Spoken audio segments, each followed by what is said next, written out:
A continuación, el profesor Pedro Morandé Kurt nos dictará la clase magistral titulada Confianza y legitimidad institucional, una aproximación a nuestra crisis desde la sabiduría universitaria. El profesor Morandé es sociólogo por la Pontificia Universidad Católica de Chile y doctor en sociología por la Universidad Erlangen-Nuremberg de Alemania.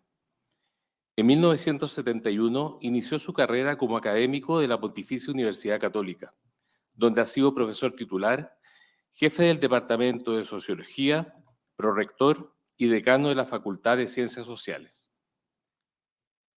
Actualmente es profesor emérito de la Universidad Católica y recibió el grado académico de doctor honoris causa de esa universidad en el año 2019. En reconocimiento a su sobresaliente carrera académica y de investigación, por la gran resonancia de su obra en medios académicos y eclesiales, y por su análisis social en una antropología cristiana de la persona. Como especialista en sociología de la cultura y de la religión y en sociología de la familia, ha escrito diversos libros y publicaciones enfocadas en las naciones latinoamericanas y su identidad cultural, su historia social y la presencia de la Iglesia en la memoria en nuestros pueblos. Es miembro fundador de la revista chilena de Antropología y Cultura Cristiana Humanitas, y en 1997 se incorpora como miembro de número de la Academia Chilena de Ciencias Sociales, Políticas y Morales. Dejo con ustedes a nuestro profesor invitado, Pedro Morandé Kurt.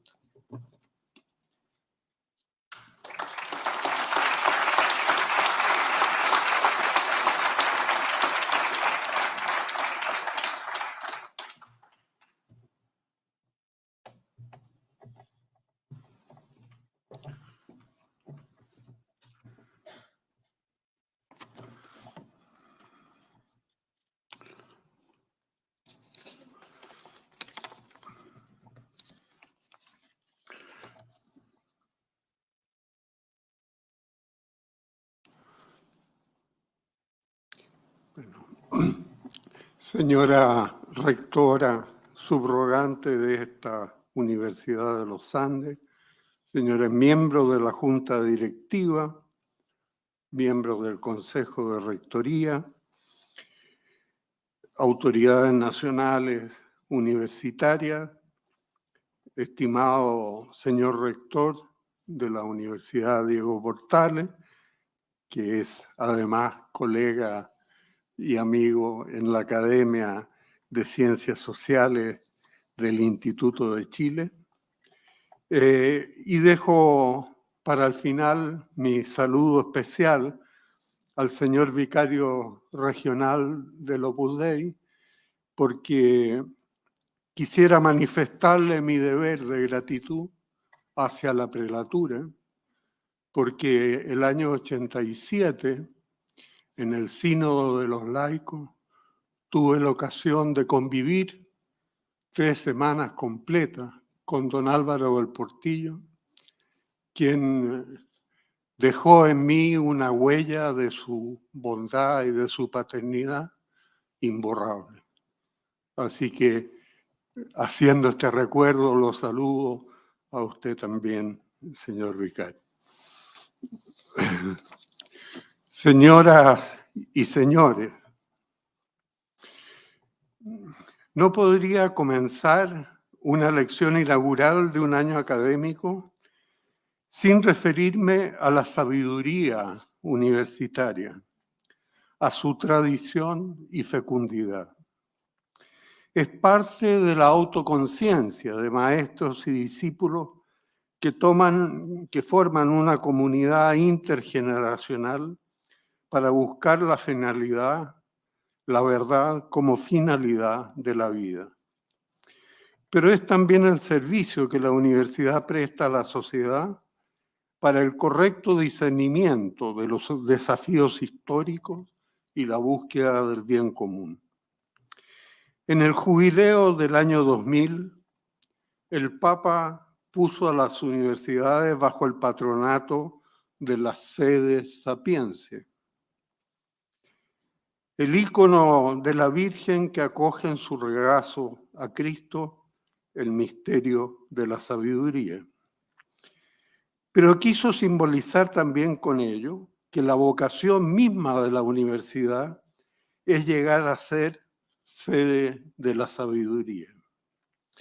A la realización de esta vocación se la convoca también ahora en la profundidad de la crisis que vive nuestra sociedad contemporánea, tanto dentro como fuera de nuestras fronteras. En este horizonte quisiera hacer algunas reflexiones acerca de la confianza y legitimidad de nuestras instituciones sociales más relevantes. La sabiduría nos obliga a levantar la mirada cotidiana hacia una historia de larga duración, como llamaba Prodel, puesto que la convivencia institucional ha tardado largo tiempo en desarrollarse y ha debido atravesar también grandes variaciones del entorno que la ha modificado, incluso cambiando sus fundamentos. La confianza y la legitimidad institucional siguen en su evolución macro tendencias que han influido en buena parte de la población mundial durante largos periodos. Es común que después de Darwin, la mayoría de las ciencias empíricas naturales y sociales hayan debido ajustar sus visiones al paradigma de la evolución, percibiendo con ello una mayor complejidad en la realidad, puesto que todo lo que existe podría haber existido de otra manera o incluso no haber existido nunca en lo absoluto. Pues bien, una macro variable importante de la complejidad social ha sido el paso de la sociedad de comunicación oral a la sociedad con comunicación escrita y desde hace pocas décadas a la sociedad con comunicación audiovisual. Lo propio de esta fase es que la nueva etapa no elimina la precedente por una más novedosa, sino que obliga antes bien a reinterpretarla como una realidad más compleja que asume la precedente e incluye elementos nuevos. Aunque la palabra escrita fue introducida en la antigüedad, el sánscrito, el chino, latín, griego, se puede hablar de cultura escrita recién cuando la escritura se extiende masivamente sobre la lengua vernácula. Y ello ocurre en Europa con la invención de la imprenta, dando origen a lo que McLuhan llamó sugerentemente Galaxia Gutenberg. Hitos europeos importantes en este contexto fueron la traducción de la Biblia al alemán por Lutero, los escritos de Dante en Italia y las 7 partidas de Alfonso X, para mencionar solo algunos ejemplos. Habría que recordar también el infatigable trabajo de los monjes copistas que antecedieron a la fecunda invención de Gutenberg. Por mi parte, quisiera destacar adicionalmente la publicación de la primera gramática de la lengua castellana en Sevilla por el padre Nebrija en 1492, es decir, el mismo año del viaje de Colón a ultramar y del descubrimiento de América. La nueva ecúmene mundial resultante tuvo como pilar la lengua escrita. Se le llamó en Europa sociedad moderna, porque incluía las nuevas posibilidades abiertas por la escritura, como son la ciencia y la tecnología, la organización jurídica internacional y la expansión a ultramar, generando una economía a gran escala. Vivimos en el presente la tercera etapa de esta evolución con el surgimiento de la cultura audiovisual. Su gran novedad es la acentuación del carácter universal de la sociedad de la escritura, pero sobre todo la comunicación en tiempo real, que hace posible su instantánea respuesta. Se trata de una etapa aún en desarrollo y nadie sabe cuándo terminará por desplegar todas sus potencialidades.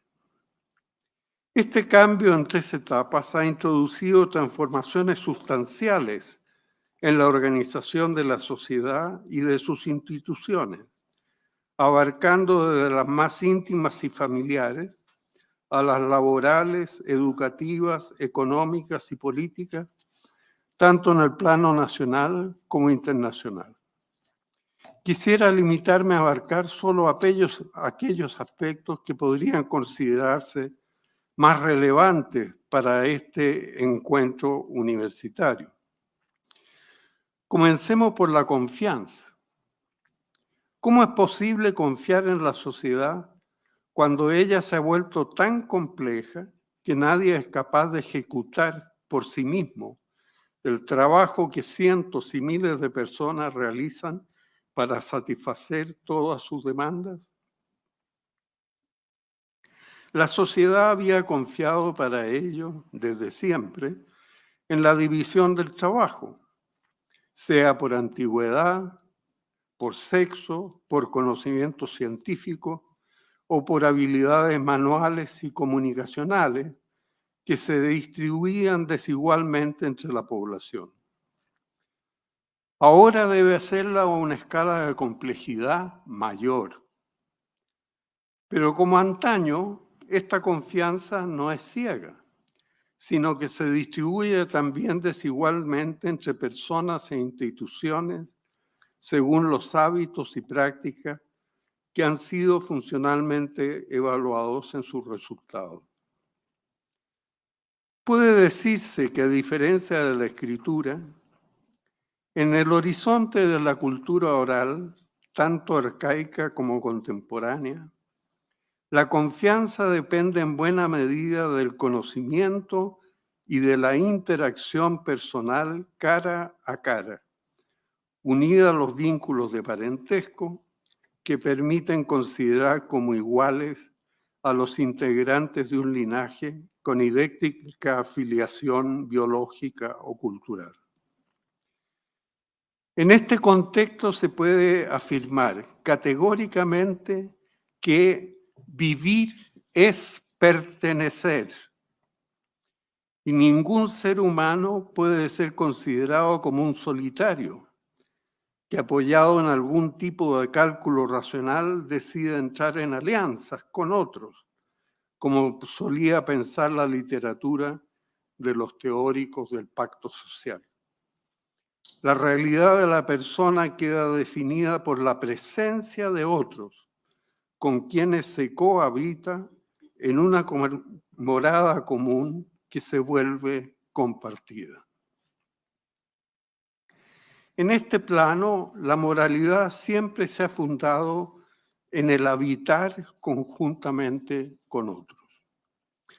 No se trata de una moralidad deducida teóricamente de principios éticos generales definidos en algún manual, sino que es directamente experimentada a través de los hábitos cotidianos de cooperación y comunicación entre quienes pertenecen a la misma estructura de la cohabitación. Las ciencias sociales prefieren por ello usar la palabra ethos antes que la palabra ética para distinguir esta moralidad efectivamente experimentada y practicada. El ethos se caracteriza por tener realidad histórica y fenomenológica y puede describirse como fundamento de la cohabitación humana al mismo tiempo que como producto verificado por ella. Así fundada, la confianza corresponde a la responsabilidad que la comunidad adquiere frente a cada individuo y que éste, por su parte, practica ante las expectativas de la comunidad. La responsabilidad surge de la respuesta afirmativa a estas expectativas. Ciertamente algunas personas quedan liberadas de esta responsabilidad, como los infantes, los enfermos crónicos, los discapacitados, pero abarca en principio a todos los miembros adultos de una comunidad, quienes gozan de mayores grados de libertad en cuanto cumplen su responsabilidad.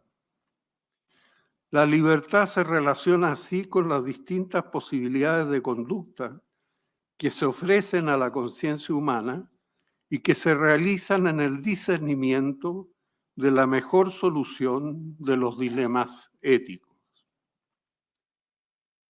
Sin embargo, tratándose de una vida desplegada intergeneracionalmente, la responsabilidad social se aplica también a la herencia cultural de los antepasados, a su memoria, a su patrimonio, proyectándose también hacia adelante, hacia las habilidades de las nuevas generaciones que vendrán en el futuro. Por ello, el respeto a los antepasados difuntos ha sido uno de los pilares de la representación simbólica de la comunidad, como se expresa en todas las culturas. La ciudad de los vivos cohabita con la ciudad de los muertos, retroalimentándose en su representación. A su vez, la ecología ha hecho a la población actual mucho más consciente de los efectos que tiene el modo de vida presente para las generaciones futuras. Así se vive también el presente de la sociedad como una red intergeneracional de solidaridad. La confianza depende de la responsabilidad imputable a cada persona, a cada grupo y a cada generación. Se puede agregar también que el cumplimiento de esta responsabilidad hace más libres a las personas. En el presente se ve reflejada esta libertad como estima, buen nombre, prestigio y otras expresiones equivalentes que asocian la libertad al cumplimiento de la responsabilidad. En el plano metafísico, la libertad es la adhesión positiva a la unidad del bien, la verdad y la belleza, a los que aspiran todos los seres racionales. Sin embargo, la introducción de la escritura y del derecho vinculado a ella producen una transformación bastante sustancial del vínculo entre libertad y responsabilidad desarrollado en las sociedades de cultura oral. Aunque el concepto de polis de Aristóteles, como expresión de la vida social en común, tiene referencia a la ley escrita y a la jurisdicción, define, sin embargo, la ciudad en términos esencialmente éticos, atribuyéndole como finalidad la realización de la vida buena y virtuosa como cualidades propiamente humanas. Este continuum relativamente armonioso entre la vida en la oralidad y la vida bajo la ley se mantuvo en muchos casos en ambas direcciones, permitiendo también a la ley mejorar las costumbres de la oralidad, como en el caso extremo de la esclavitud o del ojo por ojo, diente por diente, tiende a sentirse cada vez más en la civitas romana con instituciones vinculadas en forma directa al poder arbitrario de órganos públicos.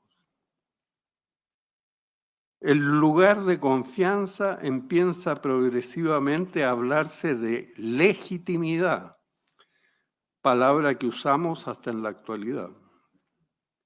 Como la ley presume que está permitido todo lo que no está prohibido, el foco de atención sobre la imputabilidad y la libertad cambian de signo positivo a signo negativo. Se vuelve imputable como delito todo lo que transgrede formalmente el marco social legal de la organización social. La sanción suele ser también negativa, vinculada a la privación de la libertad. La imputabilidad de la responsabilidad social de las acciones deja de pertenecer a la sociedad y se transfiere a los órganos jurisdiccionales, cuya legitimidad reside en su origen jurídico y sus decisiones en su ajuste al procedimiento fijado por la ley. Pero como sabemos, lo que funciona muy bien en el papel no siempre lo hace en la realidad empírica. Los tribunales suelen verse sometidos a dilaciones dolosas, a insuficiencias de pruebas, a presiones de las partes en litigio o de otros poderes del Estado y a la opinión pública. Así, la imputabilidad se realiza en la medida de lo posible, para usar la famosa expresión de un expresidente nuestro, con la consiguiente desazón de quienes esperan justicia y el desencanto de la población que retira paulatinamente su credibilidad y confianza de las instituciones.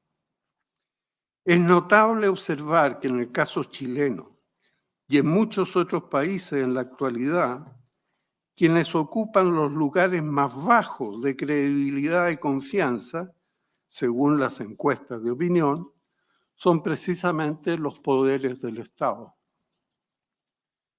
¿Puede haber gobernabilidad en estas condiciones? Este cambio de perspectiva en la confiabilidad de la sociedad y en la imputabilidad de las acciones moralmente correctas se percibe muy nítidamente en la discusión filosófica. En efecto, mientras para las culturas de la oralidad la libertad existe porque las conductas son imputables en su responsabilidad social, para la filosofía moderna el hombre es esencialmente libre con independencia de sus acciones.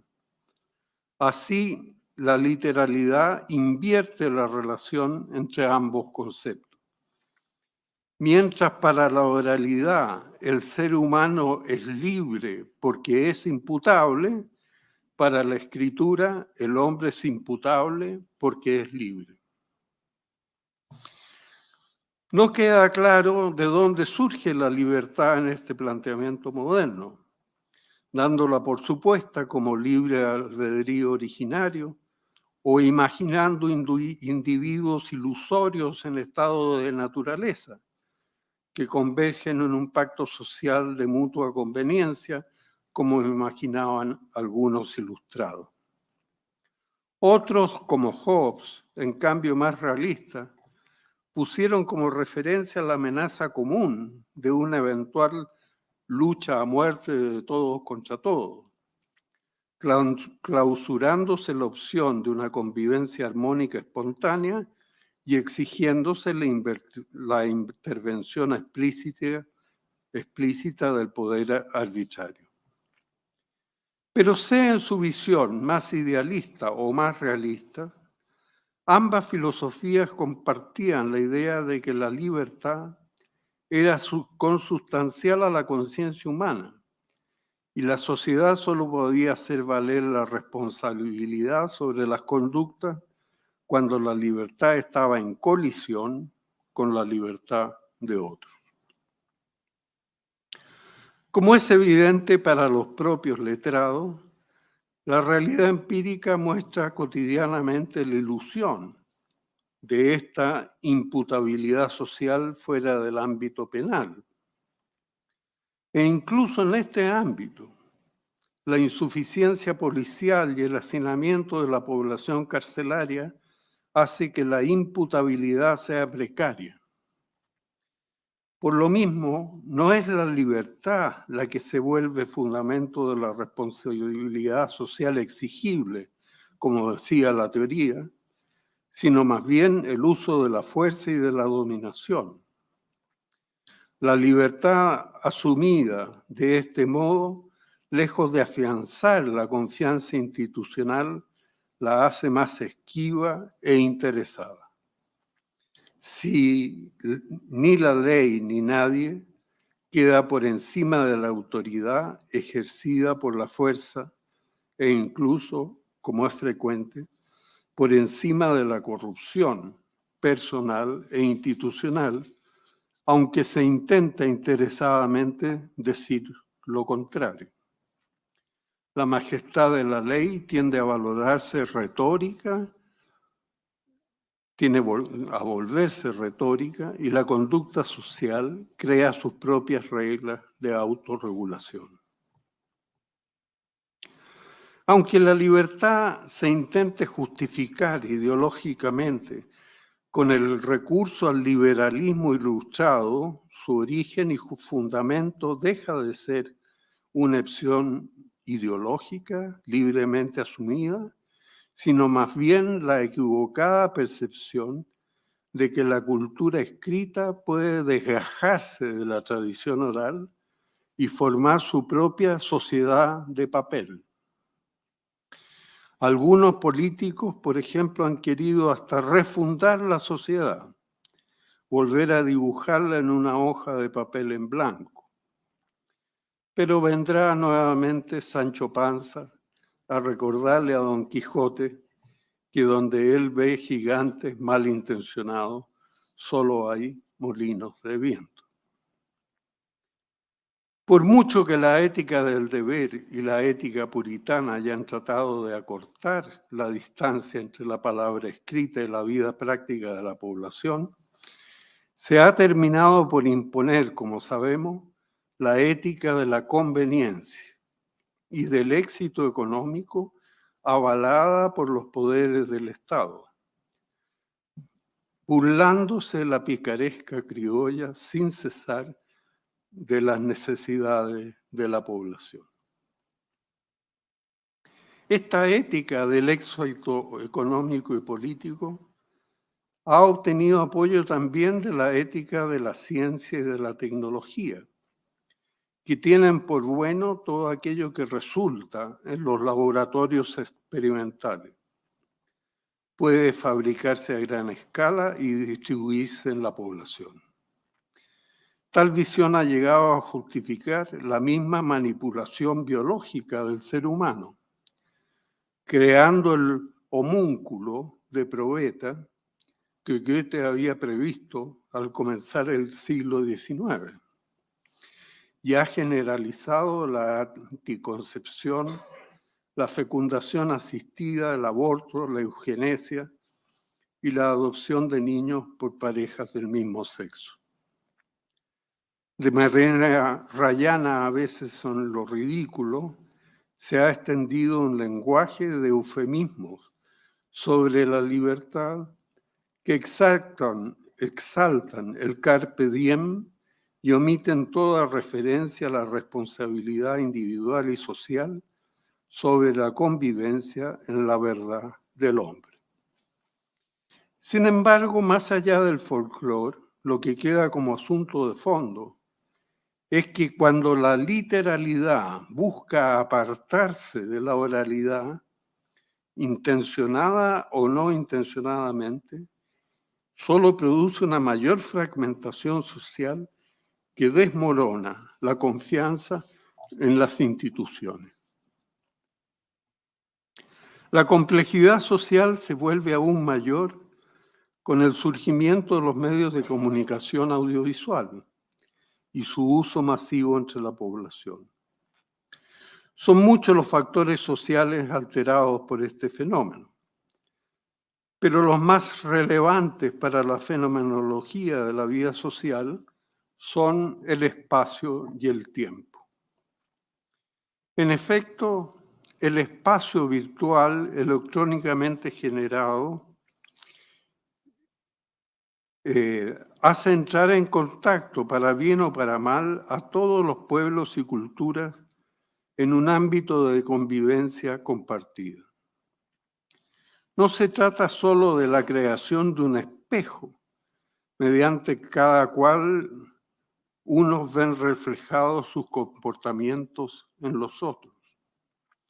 Baste pensar, por ejemplo, en la guerra actual, en la que están todos próximos en virtud de la tecnología de las armas aéreas teledirigidas, drones, cohetes, artillería, submarinos y navíos de superficie, dotados además con armas químicas y con piratería electrónica.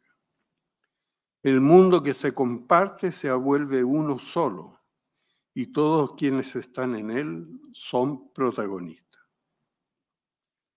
Si pasamos del ámbito bélico al intercambio de personas, destaca ese complejo fenómeno actual que es la migración masiva de poblaciones enteras que escapan de sus lugares de origen en búsqueda de una vida con mejores posibilidades de desarrollo. Hasta el turismo se ha convertido en una forma de migración temporal masiva que ha dado origen a una promisoria industria. Pero no ha sido inocua. Ha generado restricciones sanitarias impuestas por las pandemias, entre ellas el coronavirus. La movilidad de personas puede tener también consecuencias catastróficas para la población y la infraestructura sanitaria. Algo equivalente está sucediendo con el tráfico de estudiantes, de personal calificado, afectando la economía, la industria aérea, los tratados internacionales de comercio e incluso la delincuencia y el tráfico de sustancias ilícitas. Los espacios virtualmente ampliados han creado dudas sobre la gobernabilidad de la sociedad, puesto que las normas vigentes en los estados nacionales se muestran insuficientes para contener y controlar fenómenos políticos, económicos y sociales que los trascienden, siendo a su vez inviable la formación de estados mundiales unitarios. La política internacional ha debido contentarse con la fragmentación de la gobernabilidad, tratando de llegar a acuerdos sobre normas secundarias que rigen los asuntos de manera funcional. Pero tan importante como en el espacio es lo que ha sucedido con el tiempo. Para caracterizar esta época, Bauman acuñó el concepto de modernidad líquida, el que ha sido generalmente interpretado como dilución de los valores morales tradicionales de la sociedad, que ha cambiado lo sólido por lo líquido. Pareciera mejor, me parece a mí, interpretar este cambio con la semántica económica, como liquidez de activos, puesto que hace referencia a una sociedad movilizada y controlada por expectativas de conducta que alcanzan valor monetario de intercambio. Resulta esclarecedor, tal vez, comprender esta transformación si volvemos a Goethe y a recordar su episodio de Fausto, cuando Mefistófeles acude al emperador y le propone crear el papel moneda. Le señala que no se justifica el trabajo de extraer metales preciosos del subsuelo de su imperio, si puede imprimir un billete con su esfinge para que quien lo posea le baste conformarse con la probabilidad de que hay metales preciosos en su dominio. En un sentido bastante literal, se comprende con la expresión, ¿no es cierto?, time is money, que ha presidido la administración de los negocios en el presente. Más profundamente se puede decir que ha cambiado la autocomprensión de la sociedad misma, especialmente la relación entre acción y comunicación. Para la mayoría de los filósofos y cientistas sociales del pasado, y aún de muchos contemporáneos, la sociedad se entiende a partir de las acciones sociales que fomenta y controla, como también de la división del trabajo que lleva consigo. En esta visión, la comunicación aparece como superestructura de la acción, como falsa conciencia, según dirían los neo-hegelianos. Muchos quieren vincular la acción y la comunicación más íntimamente, pero sin renunciar a la preeminencia, podría decirse ontológica, de la acción. Recién el sociólogo Niklas Luhmann se atrevió a postular que no es la acción, sino la comunicación, lo que constituye el núcleo de la sociedad, y que la acción no es más que un caso particular de comunicación. No se trata de que haya cambiado una cierta filosofía detrás de las ciencias sociales, sino que se ha transformado el modo de estructurar la temporalidad por parte de la misma sociedad, que se ha vuelto más líquida. Considera las expectativas sociales de las conductas antes que las acciones de los sujetos y organizaciones. Por obra de la comunicación, una acción puede tener consecuencias aún antes que la acción se realice. De manera restringida se le llamaba antes profecía autocumplida. Ahora se llama simplemente comunicación. Esta nueva mirada nos permite comprender más profundamente qué es la cultura audiovisual, más allá de los artefactos electrónicos. Ella incorpora a través del simbolismo sobre la herencia de la oralidad, también por su renovada capacidad de registro lexicológico y numérico, toda la capacidad y fantasía de la cultura escrita. Ambas capacidades se combinan y potencian en la cultura audiovisual, que se ha transformado en una gran máquina productora de expectativas sociales. Con todo lo dicho, podemos aventurar algunas reflexiones en torno a la nueva situación social emergente. En primer lugar, habría que señalar que tratándose la realidad social de prácticas de comunicación, estas se retroalimentan. Es decir, la comunicación produce comunicación con el fin de comunicar. Los signos usados pueden ser de distinto tipo, como las artes visuales, la música, la arquitectura, la construcción escénica, el movimiento, los precios, la palabra hablada y escrita. En cualquier caso, toda interpretación deja de ser unívoca, incluso en el caso de sentencias judiciales que son también interpretadas con medios no jurídicos, como el tradicional principio hermenéutico de atenerse al tenor literal de la ley.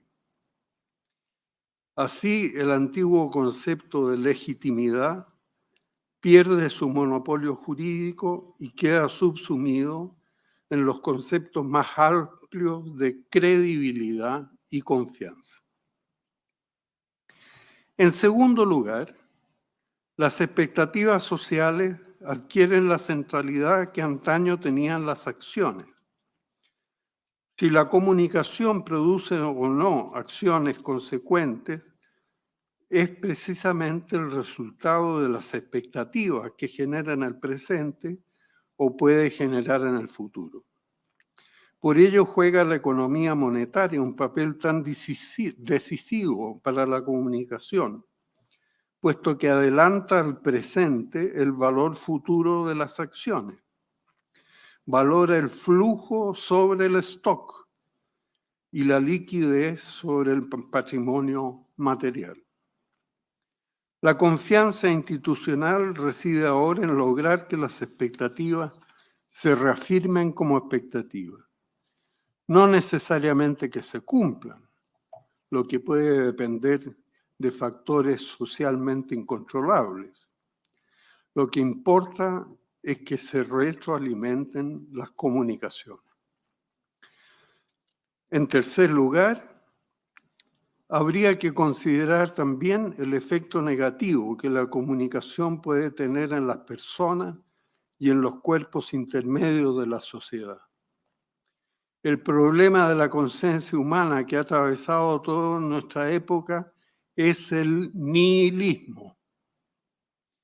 Nietzsche lo definió hace 2 siglos atrás, como aquella situación en que, comillas, falta la finalidad, falta la respuesta a la pregunta por el por qué. Naturalmente no se refiere a la finalidad de la comunicación, sino de la conciencia metafísica, que desea saber el porqué de todo lo real. Si ya no se logra reunir en lo uno el bien, la verdad y la belleza, se pierde la finalidad de la inteligencia. No es por acaso que las manifestaciones más elocuentes del nihilismo han ido acompañadas de la exaltación del sinsentido, de la extravagancia, de la sexualidad permisiva, del autoerotismo y finalmente del viva la muerte, que orientó varias revoluciones. Se la acompaña ahora del aborto y de la eutanasia. La sociedad de consumo ha tratado de dar a la negatividad del nihilismo una semántica más persuasiva, cambiándolo por el nihilismo libertino del carpe diem. Para ello, transformado en un buen negocio, lo ha transformado al carpe diem en un buen negocio con sexo, alcohol y drogas. Las víctimas sacrificiales en este caso han sido los jóvenes y sus familias, que acosados por la fragmentación de la personalidad y cultura, pasan pronto a engrosar la sociedad del desecho, como afirma frecuentemente el Papa. En cuarto lugar, el papel de la sabiduría política, educacional y moral se ha debilitado considerablemente por la mayor corrupción y delincuencia, generando una más alta indiferencia de la población, una cierta deflación de las expectativas frente a quienes tendrían la capacidad de actuar más creativamente y con responsabilidad ante sus instituciones y no lo hacen. En ello ha influido también un debilitado tejido social, con hogares quebrados y cónyuges profundamente heridos, con hijos tempranamente abandonados, con expectativas educacionales frustradas y con agrupaciones gremiales y vecinales inoperantes. Sin un tejido social en la base, tampoco hay fortaleza para exigir de las autoridades que cumplan con su trabajo. Por la naturaleza de la comunicación, vivimos en una sociedad policéntrica. Ninguna función por sí sola es capaz de ordenar todas las demás en un complejo unitario, amalgamado por la finalidad política del orden racional. Antes se pensaba que esa función la mantenía el Estado racional nacional dentro de sus fronteras, pero sabemos que ya no tiene la capacidad de hacerlo. La oralidad también ha sido devaluada, no solo en su contenido cada vez más trivial, a través de la conversación intrascendente, sino también en la deconstrucción de su forma, por medio de malas palabras, de groserías y garabatos, de una descuidada e incomprensible fonética. Con ello se pierde el sentido unitario de lo real y la posibilidad de superar la negatividad del nihilismo. Hay que reconocer, sin embargo, que han nacido nuevas y poderosas herramientas de comunicación, como la impresión de libros electrónicos y buenas enciclopedias, donde es posible buscar lo que inquieta a la población. Algunos años atrás se dio, por ejemplo, el premio Cervantes al buscador de Google por su enorme contribución a la exploración del idioma en esta época digital. Es un ejemplo de que al lado de la devaluación de la escritura y de la oralidad, han surgido poderosas herramientas de comunicación que vuelven posible que ambas se integren con provecho a la cultura audiovisual. Sin embargo, de nada sirven las herramientas de comunicación si su aplicación desperdicia su sabiduría. La forma de coordinar percepciones y voluntades fecundas para la sociedad es consiguiendo que la finalidad de la inteligencia humana se encarne en las personas, dándoles un mayor realismo frente a la fantasía y a los juegos simbólicos. En ello radica su capacidad de superar el nihilismo y la fragmentación. El pensar y comunicar el pensamiento con sabiduría es un atributo esencial del existir racional y por lo tanto la vocación más profunda de la universidad. Es también una de sus tareas más urgentes en esta etapa de la historia humana. Muchas gracias.